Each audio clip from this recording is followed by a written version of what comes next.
કેમ છો વિદ્યાર્થી મિત્રો? આશા રાખું છું કે તમે બધા ઘણા ખુશ જ હશો.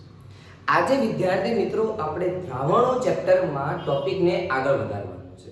અત્યાર સુધી આપણે દ્રાવણ એટલે શું, દ્રાવણના ભૌતિક અવસ્થાના આધારે એના પ્રકાર ભણ્યા: ઘન દ્રાવણ, પ્રવાહી દ્રાવણ અને વાયુ દ્રાવણ.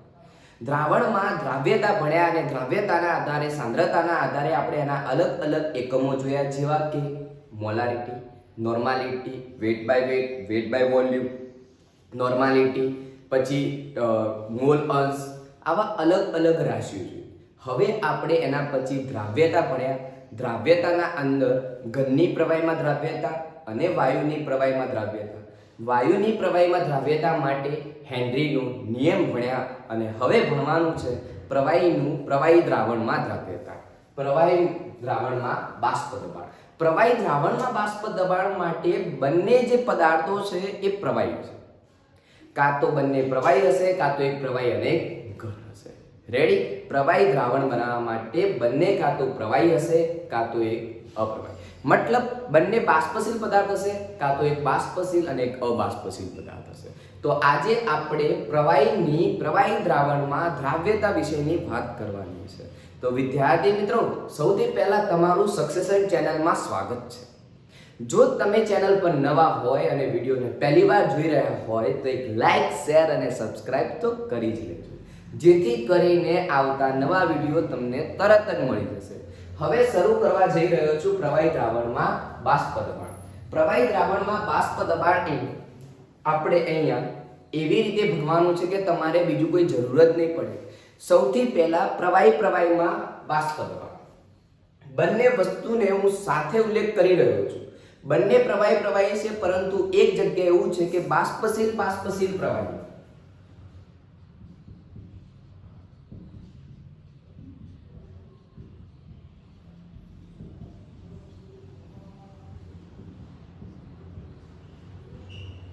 અને બીજી બાજુ એવું લખી રહ્યો છું અબાષ્પશીલ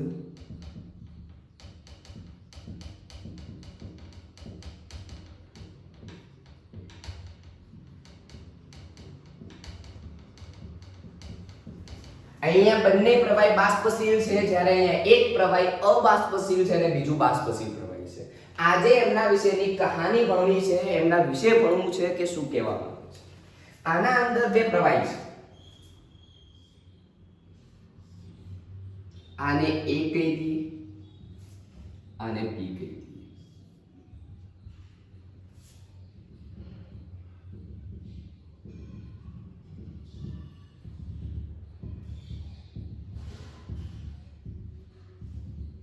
બંનેના અંદર બે અલગ અલગ પ્રવાહી ભરેલા છે. બંનેનો ગુણધર્મ કેવો છે કે બાષ્પમાં રૂપાંતર પામે છે. બંને કેવા છે? બાષ્પશીલ છે. શુદ્ધ અવસ્થામાં દ્રાવક હોય તો એનું બાષ્પમાં રૂપાંતર થાય જ બેટા. તમે પાણીને કોઈ તપેલીમાં રાખો છો તો એને ઉપર ઢાંકણું જે રાખો છો, બંધ પાત્રમાં એની સપાટી ઉપર પાણીના ટીપા બાંધેલા જોવા મળે છે. હા, મળે છે, કારણ કે બાષ્પશીલનો ગુણધર્મ ધરાવે છે. આજુબાજુનું જે પાત્રના આજુબાજુનું જે તાપમાન અને દબાણ છે, જેમાં ફેરફાર થવાના કારણે આવો ગુણધર્મ જોવા મળે છે. વિદ્યાર્થી મિત્રો, ધ્યાન રાખજો આ બાબતનું. રેડી? અહીંયા શું થશે કે આ જે અણુઓ છે એ અહીંયા બાષ્પમાં રૂપાંતર થયેલા જોવા મળશે. આનું શુદ્ધ અવસ્થામાં જે દબાણ હશે, એ PA0 જેટલું હશે. આનું PB0. આ PA0 અને PB0 શબ્દો સમજવાના છે કે શુદ્ધ અવસ્થામાં બાષ્પ દબાણ શું છે? શુદ્ધ અવસ્થામાં એ પ્રવાહીનું બાષ્પ દબાણ. શુદ્ધ અવસ્થામાં પ્રવાહી A નું બાષ્પ દબાણ. આવું ને આવું અહીંયા PB માટે લખવામાં આવશે. સિમિલરલી આવું ને આવું ખાલી શુદ્ધ અવસ્થામાં પ્રવાહી B નું બાષ્પ દબાણ છે. અહીંયા તમને આ જે મળી રહ્યું છે આને હું PA કહી દઉં, આને તમારું PB કહી દઉં. હવે આપણે હેનરીનો નિયમ ભણીને આવ્યા કે એન્ડીના નિયમે એવું કહ્યું કે પદાર્થ ઉપર જે દબાણ લાગે છે એના અંદર દ્રાવ્યતાના સમપ્રમાણમાં જે પણ પદાર્થ એના અંદર દ્રાવ્ય થઈ રહ્યો છે એના સમપ્રમાણમાં હોય છે. તો એક માત્ર એક પ્રવાહી અહીંયા બે પ્રવાહીઓ લીધેલા છે, દ્વિઅંગી દ્રાવણ લીધેલું છે. શું લીધેલું છે? દ્વિઅંગી દ્રાવણ. હવે આ બંને પ્રવાહીને જ્યારે મિશ્ર કરવામાં આવે છે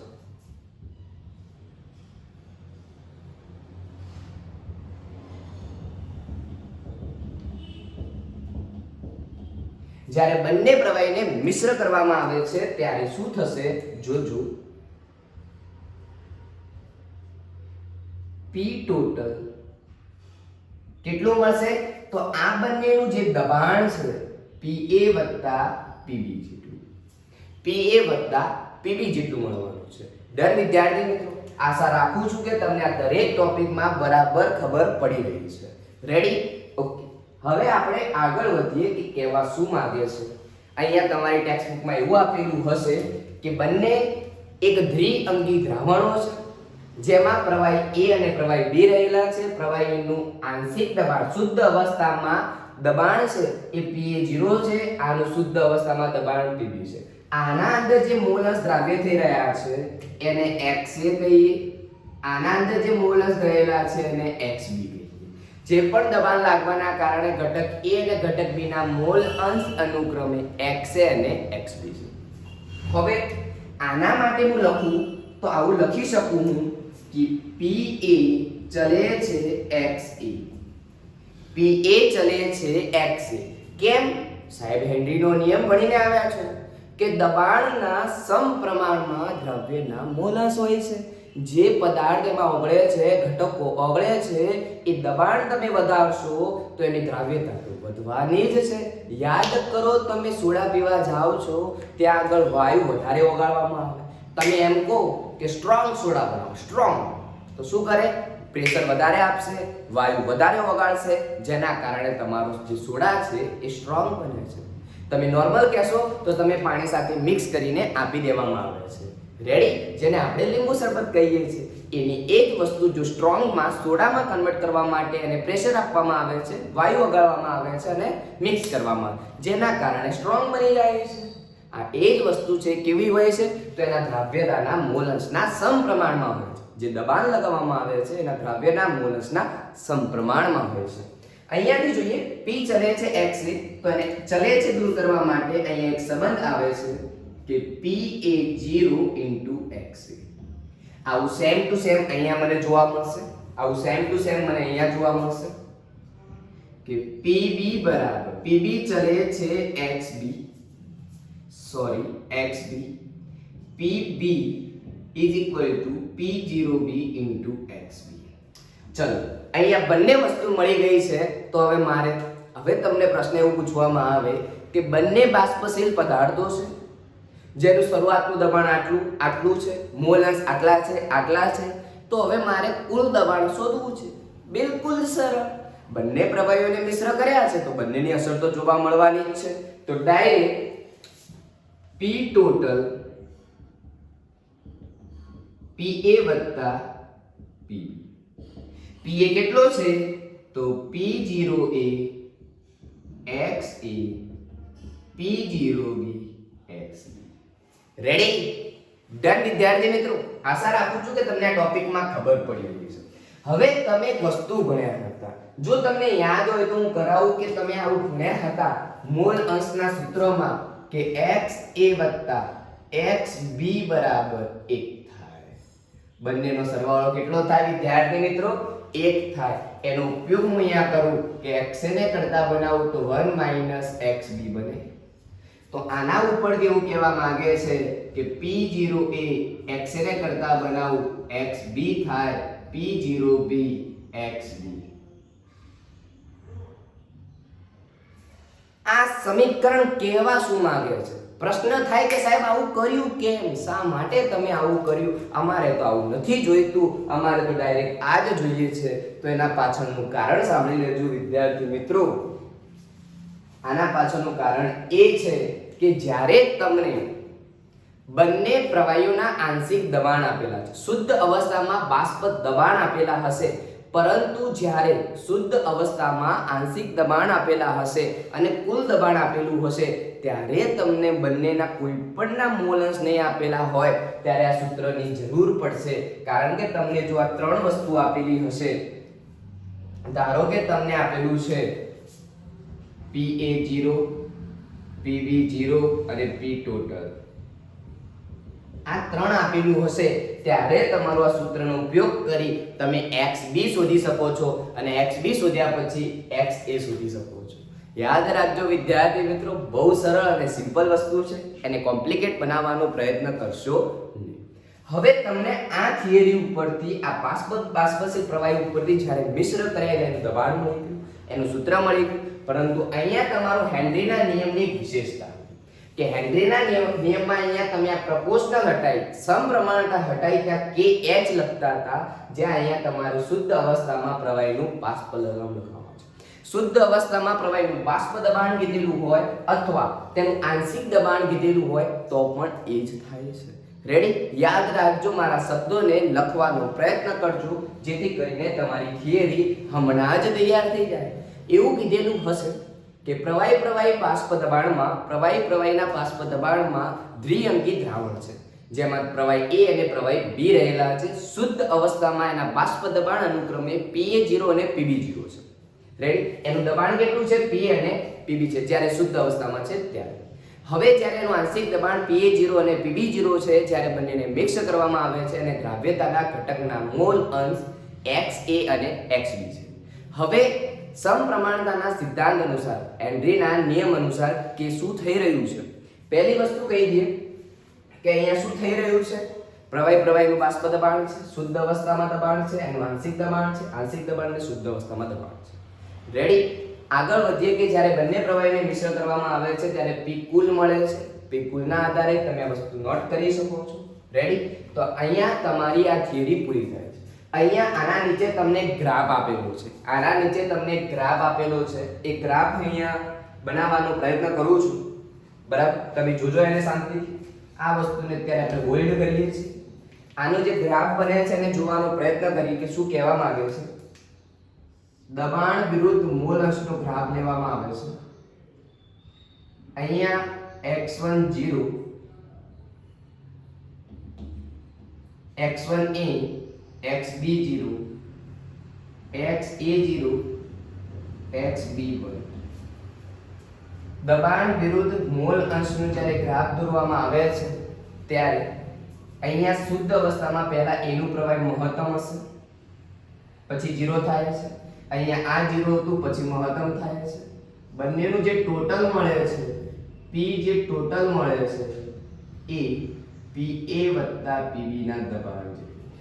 આ તમારું PA છે, આ તમારું PB છે. રેડી? બસ આટલી કહાની સમજાવવા માંગે છે કે અહીંથી આમ જાઓ છો ત્યારે A ના મોલ અંશ ઘટે છે, B ના મોલ અંશ વધે છે. મોલ અંશ વધે તો દ્રાવ્યતાનું દબાણ વધવાનું છે, દબાણ વધવાનું છે તો મોલ અંશ વધવાના છે, મોલ અંશ વધે તો દ્રાવ્યતા વધવાની છે. પરિણામે આને કેવું કહેવા માંગે છે કે P1 કરતા P2 નું દબાણ કેવું હશે? વધારે હશે. એટલે કે P2 ની દ્રાવ્યતાના મોલ અંશ વધે છે, એટલા માટે તમારું જે કુલ દબાણ છે એ પણ વધે છે. રેડી? આશા રાખું છું કે તમને આ ટોપિકમાં બહુ સરસ રીતે ખબર પડી ગઈ હશે. રેડી? જો તમને અહીંયા કન્ફ્યુઝન થાય તો તરત જ કોમેન્ટ બોક્સમાં જણાવજો, જેથી કરીને તમને તમારા પ્રશ્નોનું સોલ્યુશન મળી જશે. રેડી? આશા રાખું છું કે તમને આ વસ્તુમાં બહુ જ ક્લિયર ખબર પડી ગઈ હશે. રેડી? હવે આપણે આ અબાષ્પશીલ અને બાષ્પશીલ પ્રવાહીની વાત કરીએ કે ત્યાં આગળ શું થઈ રહ્યું છે.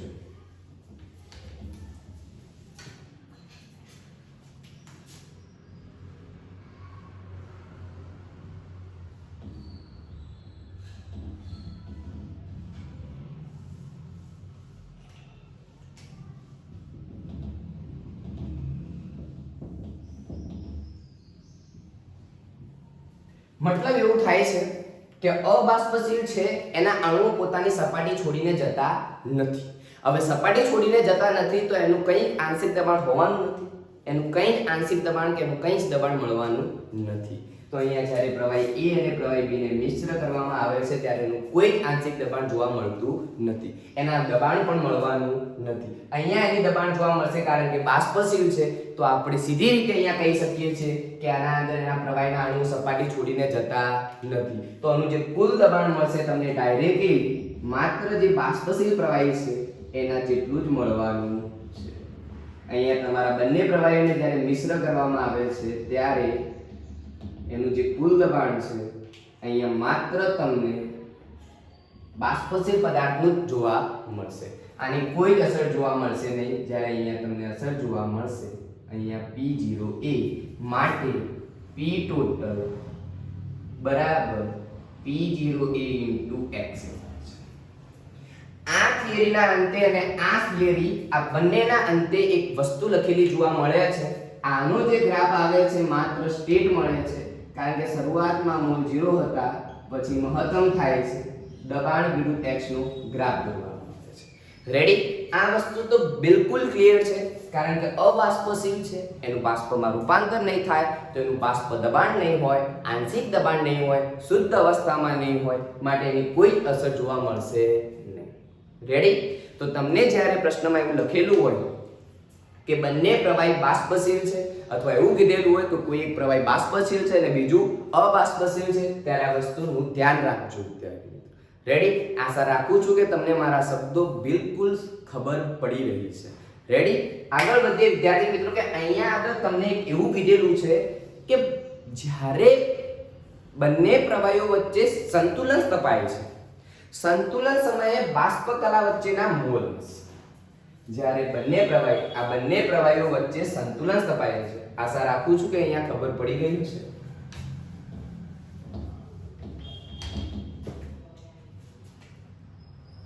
બંને પ્રવાહી વચ્ચે સંતુલન સ્થપાય છે ત્યારે બાષ્પ કલાના મોલ અંશ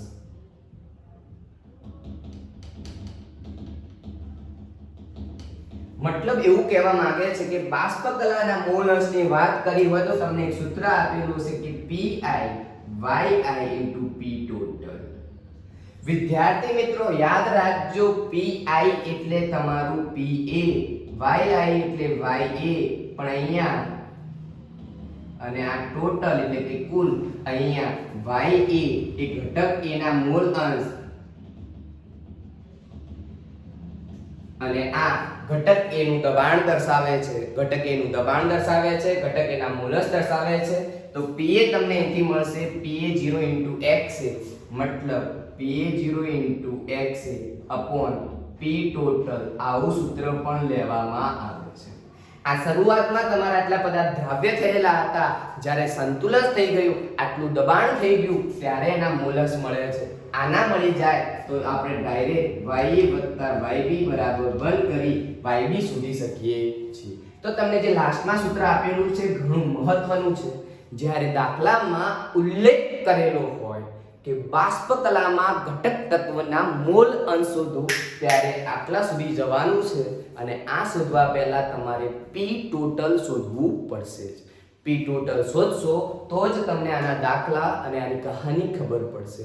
ટૂંક સમયમાં જ હું દાખલાઓનો વિડીયો અપલોડ કરીશ જેમાં તમને દરેક વસ્તુનો ઉલ્લેખ જોવા મળશે. એટલા માટે જ કહું છું, જો વિદ્યાર્થી મિત્રો તમે મારી ચેનલને લાઈક, શેર અને સબસ્ક્રાઇબ ન કર્યું હોય તો અત્યારે જ કરી લેજો. અને હવેનો ટોપિક જે આવી રહ્યો છે એ ખૂબ જ જબરજસ્ત, 1 માર્કના MCQ માટે તો એટલો મહત્વનો છે કે તમે ક્યારેય કલ્પના પણ નહીં કરી હોય. રેડી વિદ્યાર્થી મિત્રો? તો તૈયાર થઈ જાજો. આના પછીનો ઇમ્પોર્ટન્ટ ટોપિક છે આદર્શ દ્રાવણ અને બિન આદર્શ દ્રાવણ. સોરી વિદ્યાર્થી મિત્રો, આદર્શ દ્રાવણ ભણતા પહેલા એક વાત કહી દઉં કે આપણે જે આ પ્રવાહી વચ્ચેનો જે સંબંધ ભણ્યા છે, આપણે અગાઉ એક વૈજ્ઞાનિક મળ્યા હતા કે હેનરી ભણ્યા હતા. હેનરીના દ્રાવ્યતાનો આપણે નિયમ ભણ્યા હતા. એમ જ આ જે પ્રવાહી વિશેની જે દ્રાવ્યતા છે, પ્રવાહી વિશેની જે દ્રાવ્યતા છે એના વિશેની માહિતી એક ફ્રેન્ચ વૈજ્ઞાનિક રાઉલ્ટે આપી હતી. કોને આપી હતી? ફ્રેન્ચ વૈજ્ઞાનિક રાઉલ્ટે આપી હતી. તો યાદ રાખજો કે હેનરીનો નિયમ,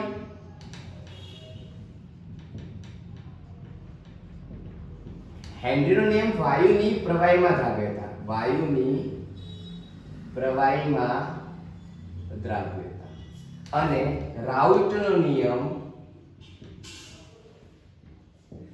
નિયમ શું છે? પ્રવાહીની પ્રવાહીમાં દ્રાવ્યતા. પણ વિદ્યાર્થી મિત્રો અહીંયા બાષ્પશીલ અને બાષ્પશીલ માટે છે. સોરી માય મિસ્ટેક, હું કહેવાનું ભૂલી ગયો, પરંતુ આ રાઉટનો નિયમ હતો પ્રવાહીમાં દ્રાવ્યતા અને જેના અંદર બાષ્પશીલ અને અબાષ્પશીલ છે. અને હવે જે ભણવા જઈ રહ્યા છે આદર્શ દ્રાવણ અને બિન આદર્શ દ્રાવણ છે. આદર્શ દ્રાવણ અને બિન આદર્શ દ્રાવણ.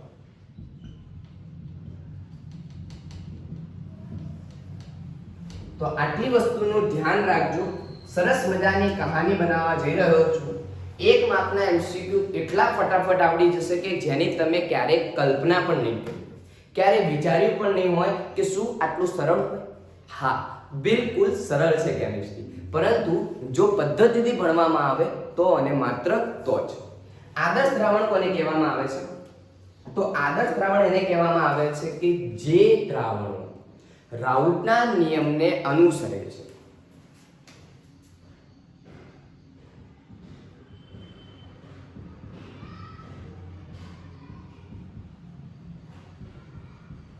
બિન આદર્શ કોને કહેવાય? જે રાઉટના નિયમને અનુસરતા નથી.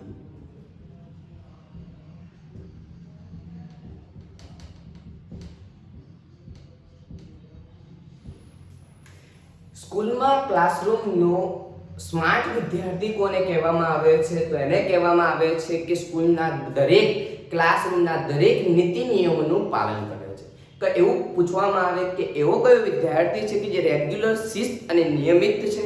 તો એવા વિદ્યાર્થીને સિલેક્ટ કરવામાં આવે છે કે જે વિદ્યાર્થી ક્લાસરૂમના દરેક નિયમોનું ચુસ્તપણે પાલન કરતો હોય. રેડી? સેમ વાત અહીંયા ઘડવામાં આવી રહી છે. જે નિયમિત વિદ્યાર્થી છે, જે ચુસ્તપણે નિયમોનું પાલન કરે છે, એને આપણે અહીંયા કોને કહીએ છીએ? આદર્શ માનવી કહીએ છીએ. જે વિદ્યાર્થી અથવા જે પણ માણસ પોતાના જીવનમાં આદર્શ વ્યક્તિત્વ ત્યારે ધારણ કરે છે કે દરેક સમાજના નિયમો, આખા સમાજ, આખી દુનિયાના નિયમોનું ચુસ્તપણે પાલન કરે છે. રેડી? અત્યારના જીવનમાં આવો માણસ મળવો મુશ્કેલ છે કે જે દરેક નિયમોનું પાલન કરતો. આપણે આપણું કામ કરીએ છીએ. આજે આદર્શ દ્રાવણ અને બિન આદર્શ દ્રાવણ, જે માત્ર રાઉટના નિયમને અનુસરે છે એને આદર્શ દ્રાવણ કહેવાય. જે રાઉટના નિયમને અનુસરતા નથી એને બિન આદર્શ દ્રાવણ કહેવાય. પણ સાહેબ આવું કઈ રીતે કહી શકો તમે? તો બેટા ચિંતા કરશો નહીં, ટૂંક સમયમાં તમને વાત કહીશ. માની લો કે AA અને BB પરમાણુ છે. કોઈ AA અને BB પરમાણુ છે. હવે કોઈ પણ પરમાણુ હોય તો એના અંદર કોઈ આંતરાણ્વીય આકર્ષણ બળ હશે. શું હશે? આંતરાણ્વીય આકર્ષણ બળ. હવે જ્યારે આ બંનેને ભેગા કરવામાં આવે એટલે તમને AB પ્રકારનું મળે. અહીંયા આગળ આ ત્રણેયના અંદર જે આંતરાણ્વીય આકર્ષણ બળો છે કેવા મળે છે? સમાન. હવે આંતરાણ્વીય આકર્ષણ બળો સમાન હોય, એમના વચ્ચે અંદરોઅંદરની જે પ્રક્રિયાઓ છે સમાન હોય, તો જેના કારણે એમના કદમાં થતો ફેરફાર પણ કેવો હશે? સમાન. 0. કદમાં થતો, આ બંનેના કદમાં થતો ફેરફાર એ આના અંદર થતા કદમાં થતા ફેરફાર જેટલો હશે. મતલબ VAA - VBB = VAB. બંનેના અંદર જે ફેરફાર થતો હશે એ ડેલ્ટા V ડેલ્ટા કરી દઈએ તો અંદર થતો જે ફેરફાર હશે સમાન હશે. મતલબ ડેલ્ટા V = 0. આના અંદર એટલે કે કદમાં ફેરફાર 0 હશે તો દબાણ પણ કેવું હશે? 0. દબાણમાં થતો ફેરફાર 0 હશે તો એની એન્થાલ્પી ફેરફાર પણ શું હશે? 0. આ ત્રણ વસ્તુ 0 છે માત્ર ડેલ્ટા S > 0 અને ડેલ્ટા G < 0. આ બે વસ્તુને હંમેશા યાદ રાખજો. ડેલ્ટા S > 1, ડેલ્ટા S > 0 અને ડેલ્ટા G નું મૂલ્ય હંમેશા 1 થી નાનું એટલે કે માઈનસ ડેલ્ટા G < 0 હોય છે. હંમેશા એનું મૂલ્ય નાનું હોય છે. એટલે આ વસ્તુનું તમે ધ્યાન રાખજો. રેડી? ડેલ્ટા S > 0 અને ડેલ્ટા G < 0 ઓલવેઝ યાદ રાખજો. આદર્શ હોય કે બિન આદર્શ હોય એમના માટે આ નિયમ ફિક્સ છે. આ બંને માટે યાદ રાખવા માટે ડેલ્ટા S > 0 અને ડેલ્ટા G < 0. ચાહે આ હોય ચાહે આ હોય. એટલે એવું કહેવા માંગે છે કે જો પ્રક્રિયા આપમેળે થતી હશે, પ્રક્રિયાઓ આપમેળે જ થતી હોય છે કેટલીક, અને આપમેળે થતી હોય તો ઉષ્મા હંમેશા મુક્ત થાય છે, એન્ટ્રોપીનું મૂલ્ય હંમેશા S વધારે જ હશે, પરંતુ આ મૂલ્યોમાં ફેરફાર જોવા મળે છે. આમના કદમાં થતો ફેરફાર આંતરામી આકર્ષણ બળ સમાન હોવાના કારણે કદમાં થતો ફેરફાર પણ કેવો હશે? બંનેનો સમાન, એટલે કે 0 મળશે. દબાણ પણ 0 મળશે, એન્થાલ્પી પણ 0 મળશે, કારણ કે તમે એક સૂત્ર ભણ્યા હશો ડેલ્ટા G બરાબર delta H minus T delta S. Entropy, H, G મુક્ત ઉર્જા વચ્ચેનો સંબંધ ભણ્યા હશો. એના ઉપરથી આટલું નક્કી થાય છે કે આદર્શ દ્રાવણ માટે delta V0, delta P0, delta H0, પરંતુ ડેલ્ટા S ગ્રેટર ધેન 0 અને ડેલ્ટા G લેસ ધેન 0.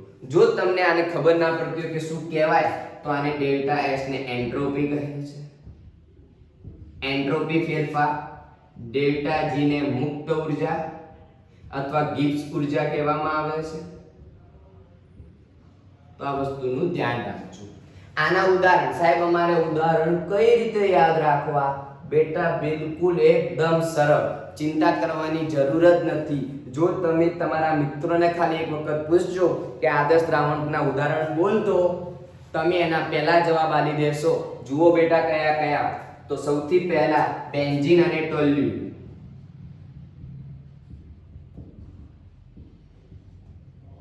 હવે જુઓ N-હેક્સેન, N-હેપ્ટેન, ક્લોરોઇથેન,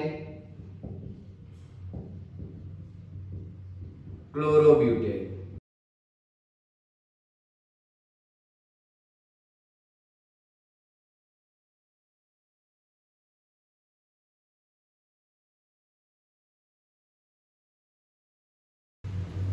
તો એના અંદર કંઈક ના કંઈક સામ્યતા જોવા મળે છે. બેન્ઝીનના અંદર રિંગ આવે અને અંદર ચક્કડું આવે, ટોલ્યુએનમાં પણ બેન્ઝીનની રિંગ આવે અને ઉપર CH3 આવે. તો કંઈક ના કંઈક સામ્યતા જોવા મળે. અહીંયા જુઓ બંનેમાં સામ્યતા N અને N છે. અહીંયા જુઓ હેલોજન છે. બંનેમાં શું છે? હેલોજન છે. ધારો કે ક્લોરોઇથેન અને બ્રોમોઇથેન, તો કંઈક ના કંઈક સામ્યતા જોવા મળે છે, કંઈક ના કંઈક સમાન જોવા મળે છે. હેલોજન છે તો બીજામાં પણ હેલોજન છે. પેલામાં બેન્ઝીન અને ચક્કડું છે તો પેલામાં પણ છે. પેલામાં NN છે તો બંનેમાં NN છે. સરળ શૃંખલાવાળા છે એટલે કે આલ્કેન સંયોજન છે, એટલે કે સમાન સંયોજનો જોવા મળે તો એના અંદર બેટા સમાન ગુણધર્મ જોવા મળે, અને સમાન ગુણધર્મ જોવા મળે તો એ કયો કહેવાય? આદર્શ દ્રાવણ. તો તમને એથી પ્રશ્ન પૂછાશે કે નીચેનામાંથી કયો વિકલ્પ એ આદર્શ દ્રાવણના નિયમનું પાલન કરે છે અથવા કરતો નથી? તો તમને બિલકુલ સરળ જવાબ આવડી જશે. આશા રાખું છું કે તમને મારા ટોપિકમાં ખબર પડી રહી હશે. અને હવે જે ભણવાનું છે બિન આદર્શ દ્રાવણ, કે જ્યાં આગળ આ એક પણ વસ્તુ સમાન હોતી નથી. રેડી?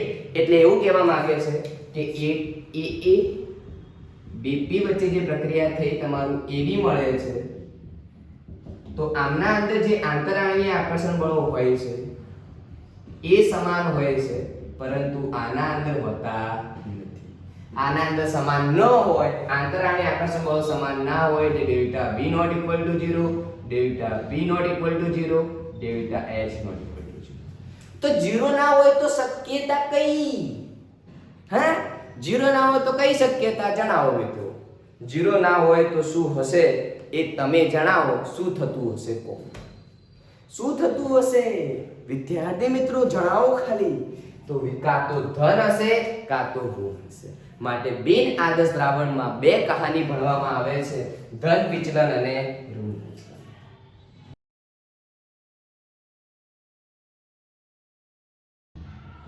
ધન વિચલન અને ઋણ વિચલન જોવા મળે છે. હવે કહી દઉં વિદ્યાર્થી મિત્રો કે ધન વિચલનમાં શું થતું હશે કે AA અને BB જે પરમાણુઓ છે એમના વચ્ચેની જે આંતરક્રિયાઓ છે ને, એ A અને B અંદર જે આંતરક્રિયાઓ છે એના કરતાં પ્રબળ હશે. AA અને BB અણુઓ અથવા પરમાણુ વચ્ચેની જે આંતરક્રિયાઓ છે એ AB ની સરખામણીમાં વધારે હશે. આંતરક્રિયાઓ વધારે ક્યારે હશે કે જ્યારે AA અને BB અંદરનું જે આંતરાણ્વીય આકર્ષણ બળ છે AB કરતાં કેવું હશે? વધારે હશે. તો જ્યારે AA અને BB નું આંતરાણ્વીય આકર્ષણ બળ AB કરતાં વધારે હશે. આવું હશે એનો મતલબ શું થશે કે delta P greater than 0, delta B greater than 0, delta S greater than 0. તો આ ધન વિચલન દર્શાવશે. આના કરતા ઊંધું કે આ પ્રબળ હશે AA BB less than AB, મતલબ AA અને BP અણુ વચ્ચેની આંતરક્રિયા એ AB કરતા નબળી પડી જશે. AB કરતા નબળી પડી જશે તો આ વધી જશે તો તમારું કયું વિચલન જોવા મળે છે? ઋણ વિચલન જોવા મળે છે. જ્યાં આગળ દબાણમાં ઘટાડો જોવા મળે છે. અને અહીંયા આગળ તમને એક બીજો શબ્દ વાપરેલો છે કે જેમ કે કાર્બન ડાઇસલ્ફાઇડમાં એસિટોન.